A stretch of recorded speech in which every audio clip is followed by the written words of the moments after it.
Hello friends, welcome to my YouTube channel learn everything. आज है 2 जुलाई और आज हम जानेंगे 1 और 2 जुलाई के करंट अफेयर्स के बारे में। ये आने वाले सभी एग्जाम के लिए बहुत ही इंपॉर्टेंट क्वेश्चंस होंगे। अगर ये वीडियो आपको पसंद आता है तो हमारे वीडियो को लाइक कीजिए और चैनल को सब्सक्राइब कीजिए। उस वीडियो को ज़्यादा से ज़्यादा शेयर कीजिए जिससे ये वीडियो ज़्यादा लोगों तक पहुँच पाए और ज़्यादा लोग जानकारी इकट्ठा कर पाएँ। तो आइए चलते हैं हम आज के अपने पहले क्वेश्चन की तरफ। हमारा पहला क्वेश्चन है, एचडीएफसी और एचडीएफसी बैंक के विलय के बाद मार्केट कैप के हिसाब से दुनिया का कौन से नंबर का सबसे बड़ा बैंक बन जाएगा? इसके ऑप्शन है ए पहला, ऑप्शन बी दूसरा, ऑप्शन सी तीसरा और ऑप्शन डी चौथा। जिसका सही आंसर है वो है ऑप्शन डी चौथा। ठीक है, तो एचडीएफसी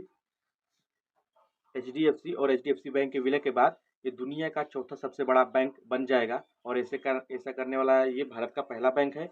और ब्लूमबर्ग की रिपोर्ट के अनुसार इस नए बैंक का जो बाजार पूंजीकरण होगा वो लगभग 14 लाख करोड़ रुपए का होगा।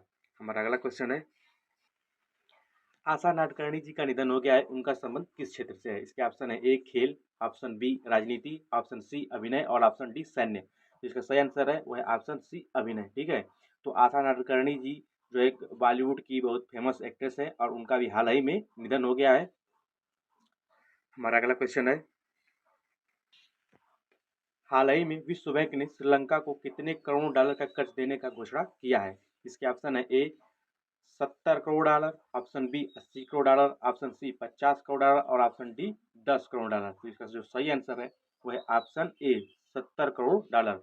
श्रीलंका भी इकोनॉमिक क्राइसिस से गुजर रहा है, तो इसके लिए विश्व बैंक ने श्रीलंका को 70 करोड़ डॉलर देने का घोषणा किया है। हमारा अगला क्वेश्चन है, हाल ही में किस संस्था ने भारत को बच्चों को हिरासत में लेने की सूची से बाहर कर दिया है? इसके ऑप्शन है A IMF, option B World Bank, option C UNESCO और ऑप्शन डी यूनाइटेड नेशन।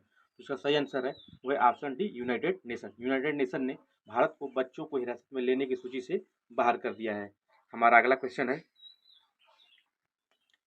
हाल ही में यूनेस्को ने किस देश को अंतर सरकारी समुद्र विज्ञान आयोग की कार्यकारी परिषद के सदस्य के रूप में चुना है? इसके ऑप्शन है A Bharat, B Bangladesh, option C Japan और ऑप्शन डी पाकिस्तान। तो इसका सही आंसर है वो है ऑप्शन बी बांग्लादेश। ठीक है, तो बांग्लादेश को यूनेस्को ने अंतर सरकारी समुद्र विज्ञान आयोग की कार्यकारी अध्यक्ष के सदस्य के रूप में चुना है।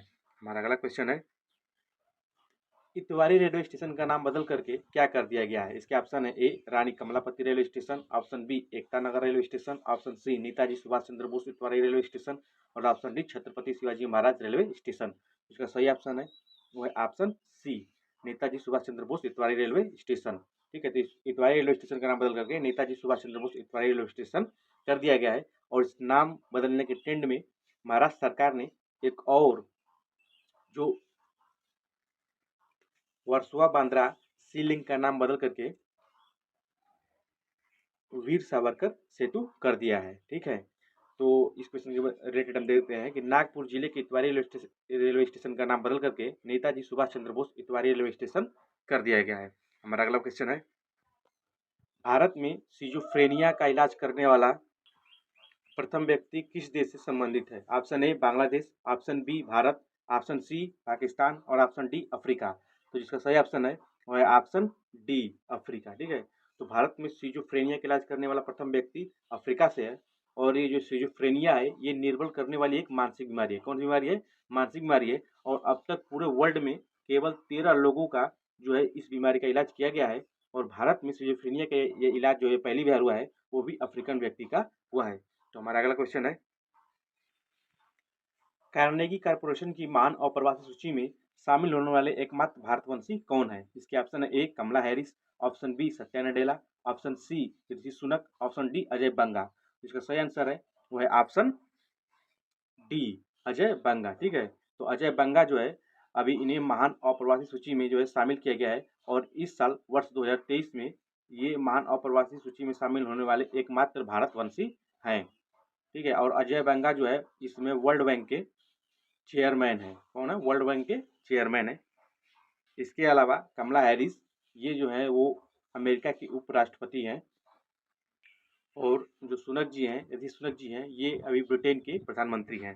हमारा अगला क्वेश्चन है, भारतीय प्राणी सर्वेक्षण लाल पांडा के संरक्षण एवं अनुसंधान के लिए किस देश के साथ समझौता ज्ञापन पर हस्ताक्षर किया है? इसके ऑप्शन है ए रूस, option B America, option C Poland और ऑप्शन डी भूटान। जो सही आंसर है वह ऑप्शन डी भूटान। ठीक है, तो जो भारतीय प्राणी सर्वेक्षण ने लाल पांडा के संरक्षण एवं अनुसंधान के लिए भूटान के साथ समझौता किया है। हमारा अगला क्वेश्चन है, दिल्ली विश्वविद्यालय के शताब्दी समापन समारोह में मुख्य अतिथि के रूप में किसने हिस्सा लिया? इसके ऑप्शन है A Jagdeep Dhankhar, option B Anil Baijal, option C Narendra Modi और ऑप्शन डी अरविंद केजरीवाल। तो इसका सही आंसर है वह ऑप्शन सी नरेंद्र मोदी।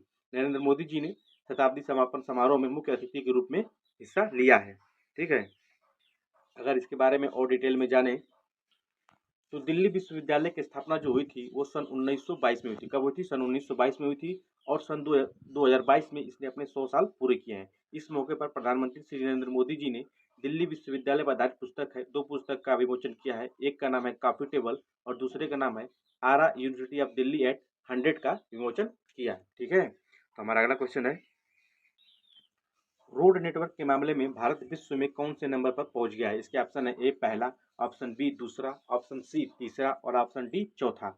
इसका सही ऑप्शन है वो है ऑप्शन बी दूसरा। ठीक है, तो रोड नेटवर्क के मामले में भारत जो है जो चीन को पछाड़ करके दूसरे नंबर पर पहुंच गया है और भारत का जो अब रोड नेटवर्क हो गया है वो 1.45 लाख किलोमीटर हो गया है और पिछले 9 वर्षों में भारत के जो रोड नेटवर्क है वो उसमें 59% की वृद्धि हुई है। हमारा अगला क्वेश्चन है, क्यूएस वर्ल्ड यूनिवर्सिटी रैंकिंग 2024 के अनुसार दुनिया की सर्वश्रेष्ठ यूनिवर्सिटी कौन सी है? इसके ऑप्शन है A Massachusetts Institute of Technology, option B Cambridge University, option C Oxford University और ऑप्शन डी हार्वर्ड यूनिवर्सिटी। इसका सही आंसर है वो है option A Massachusetts Institute of Technology जो है वो दुनिया की सर्वश्रेष्ठ यूनिवर्सिटी है। इसके बाद क्रमशः कैम्ब्रिज यूनिवर्सिटी, ऑक्सफोर्ड यूनिवर्सिटी और हार्वर्ड यूनिवर्सिटी का नंबर आता है। ठीक है, और क्यूएस वर्ल्ड यूनिवर्सिटी रैंकिंग 2024 के अनुसार इंडिया में आईआईटी बॉम्बे की रैंक जो है वो 149 है। कितनी है? आईआईटी बॉम्बे की रैंक 149 है। उसके बाद आईआईटी दिल्ली की रैंक है 197 और उत्तर प्रदेश परीक्षा के लिए सबसे महत्वपूर्ण क्वेश्चन कि IIT QS world university ranking 2024 के अनुसार आईआईटी कानपुर की रैंक क्या है? इसकी रैंक है 278 जो कि यूपी में नंबर 1 पर है और इंडिया में आईआईटी बॉम्बे जो है नंबर 1 पर है और पूरे वर्ल्ड में जो इसकी रैंक है वो 149 है। ठीक है, तो हमारा अगला क्वेश्चन है, हाल ही में किस देश के खिलाड़ी नाथन लियोन लगातार 100 टेस्ट मैच खेलने वाले पहले गेंदबाज बन गए हैं? इसके ऑप्शन है A New Zealand, option B Australia, option C England और ऑप्शन डी आयरलैंड। इसका सही आंसर है वो है ऑप्शन बी ऑस्ट्रेलिया। ठीक है, तो ऑस्ट्रेलिया गेंदबाज है नाथन लियोन और ये 100 टेस्ट मैच लगातार खेलने वाले पहले गेंदबाज बन गए हैं और ये पिछली बार जो टीम से ड्रॉप हुए थे वो सन 2013 में इंग्लैंड में लॉर्ड्स के मैदान में थे। उसके बाद से इन्होंने 100 लगातार टेस्ट मैच खेले हैं। हमारा अगला क्वेश्चन है, 1 लाख करोड़ का बाजार पूंजीकरण पार करने वाली भारत की पहली एयरलाइन कंपनी कौन बनी है? इसके ऑप्शन है A Air India, option B SpiceJet, option C Emirates और ऑप्शन डी इंडिगो। जिसका सही ऑप्शन है वो है ऑप्शन डी इंडिगो। ठीक है, तो इंडिगो जो है वो पहली एयरलाइन कंपनी बनी है जिसने 1 लाख करोड़ का बाजार पूंजीकरण पार किया है। ठीक है, तो हमारा अगला क्वेश्चन है, हाल ही में भारत के नए सॉलिसिटर जनरल के रूप में किसे नियुक्त किया गया है? इसके ऑप्शन है A N T Ranganathan, option B Subramaniam Ramarao, option C Tushar Mehta और ऑप्शन डी अश्वनी वैष्णव। तो इसका सही आंसर है वो है ऑप्शन सी तुषार मेहता। ठीक है, तुषार मेहता अभी भारत के नए सॉलिसिटर जनरल बने हैं और इन्हें जो है वो 3 साल के लिए नियुक्त किया गया। कितने साल के लिए नियुक्त किया गया है? 3 साल के लिए नियुक्त किया गया है। हमारा अगला क्वेश्चन है, 4 जुलाई को एससीओ की वर्चुअल बैठक की अध्यक्षता कौन करेगा? इसके ऑप्शन है ए नरेंद्र मोदी, ऑप्शन बी शाहबाज शरीफ, ऑप्शन सी जिनपिंग और ऑप्शन डी व्लादिमीर पुतिन। तो इसका सही ऑप्शन है वो है ऑप्शन है ए नरेंद्र मोदी। नरेंद्र मोदी जो है वो 4 जुलाई को एससीओ की वर्चुअल बैठक की अध्यक्षता करेंगे।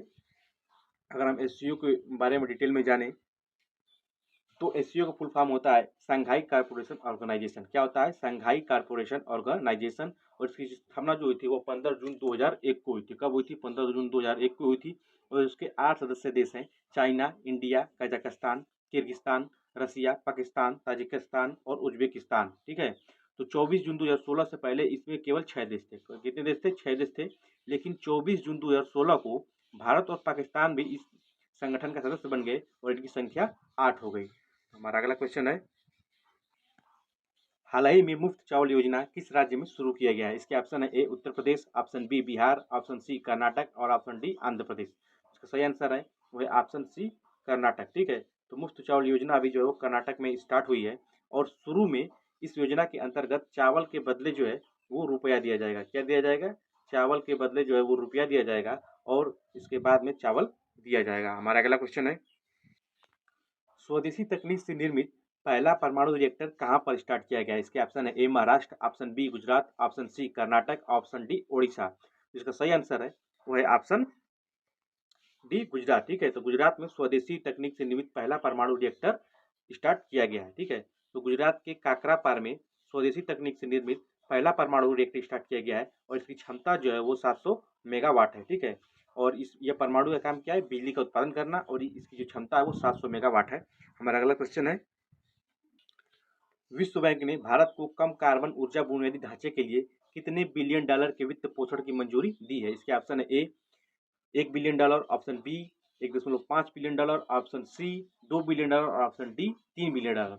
जिसका सही ऑप्शन है वो है ऑप्शन बी 1.5 बिलियन डॉलर। विश्व बैंक ने भारत को कम कार्बन ऊर्जा बुनियादी ढांचे के लिए 1.5 बिलियन डॉलर का जो है वित्त पोषण किया है, अर्थात कर्ज दिया है।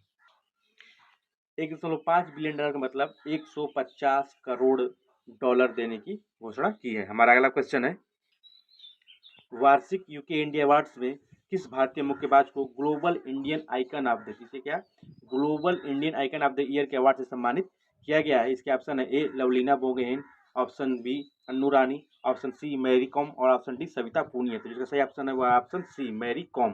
ठीक है, भारत की दिग्गज मुक्केबाज एमसी मैरी कॉम को global Indian icon of the year के अवार्ड से सम्मानित किया गया है। ठीक है, और ये अवार्ड जो है वो ब्रिटेन में भारतीय उच्चायुक्त हैं विक्रम दोराईस्वामी, इन्होंने मैरी कॉम को इस अवार्ड से सम्मानित किया है। हमारा अगला क्वेश्चन है, बुसान में आयोजित एशियाई कबड्डी चैंपियनशिप का 2023 का संस्करण किसने जीता है? इसके ऑप्शन है A Bharat, option B Indonesia, option C Pakistan और ऑप्शन डी ईरान। इसका सही ऑप्शन है वह ऑप्शन ए भारत। ठीक है, तो भारत ने बुसान में आयोजित एशियाई कबड्डी चैंपियनशिप 2023 का संस्करण जीता है और एशियाई कबड्डी चैंपियनशिप भारत ने कुल 8 बार जीता है। कितनी बार जीता है? कुल 8 बार जीता है और भारत ने इस बार ईरान को हरा करके ये खिताब जीता है। हमारा अगला क्वेश्चन है,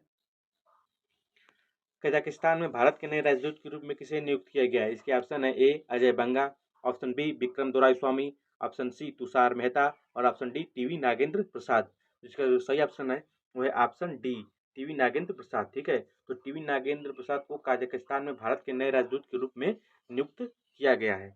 इसके अलावा जो ऑप्शन ए है अजय बंगा, वो इसमें वर्ल्ड बैंक के चेयरमैन है जो कि भारतवंशी है। ऑप्शन विक्रम दोराईस्वामी, ये ब्रिटेन में भारत के जो है वो उच्चायुक्त हैं। ऑप्शन डी तुषार मेहता, जिन्हें जो है सॉलिसिटर जनरल के रूप में अभी हाल ही में नियुक्त किया गया है। और ऑप्शन डी टीवी नागेंद्र प्रसाद, जिन्हें कजाकिस्तान में भारत के नए राजदूत के रूप में नियुक्त किया गया है।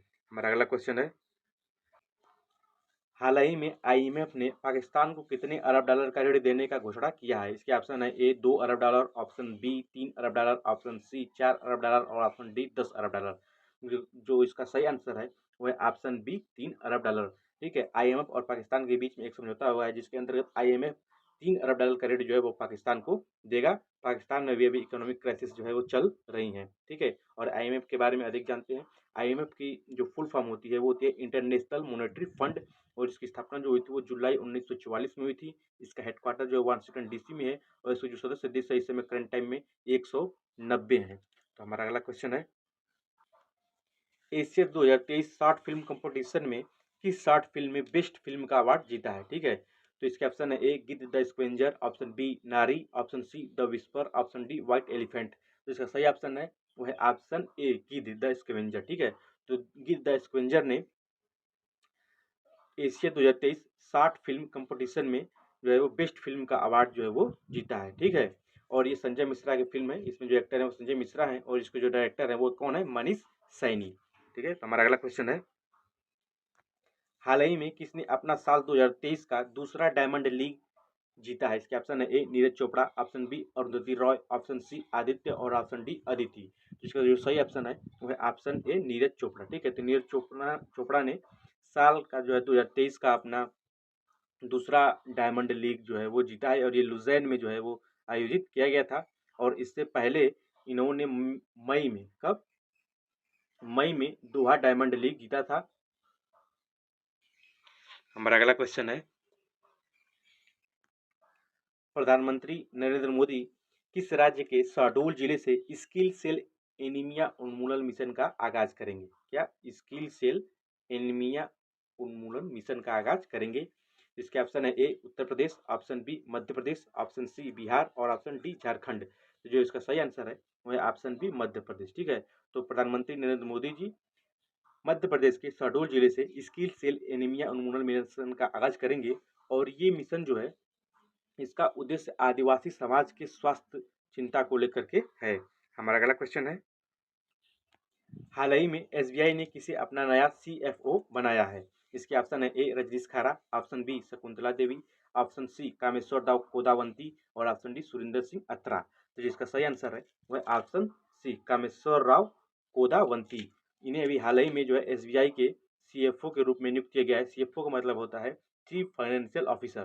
क्या होता है? चीफ फाइनेंशियल ऑफिसर, मुख्य वित्तीय अधिकारी जो होता है, इसका जो हिंदी वर्जन है। और इसके रूप में एसबीआई ने कामेश्वर राव कोदावंती जी को नियुक्त किया गया है और इन्होंने सुरेंद्र सिंह अत्रा जी को रिप्लेस किया। किसे रिप्लेस किया है?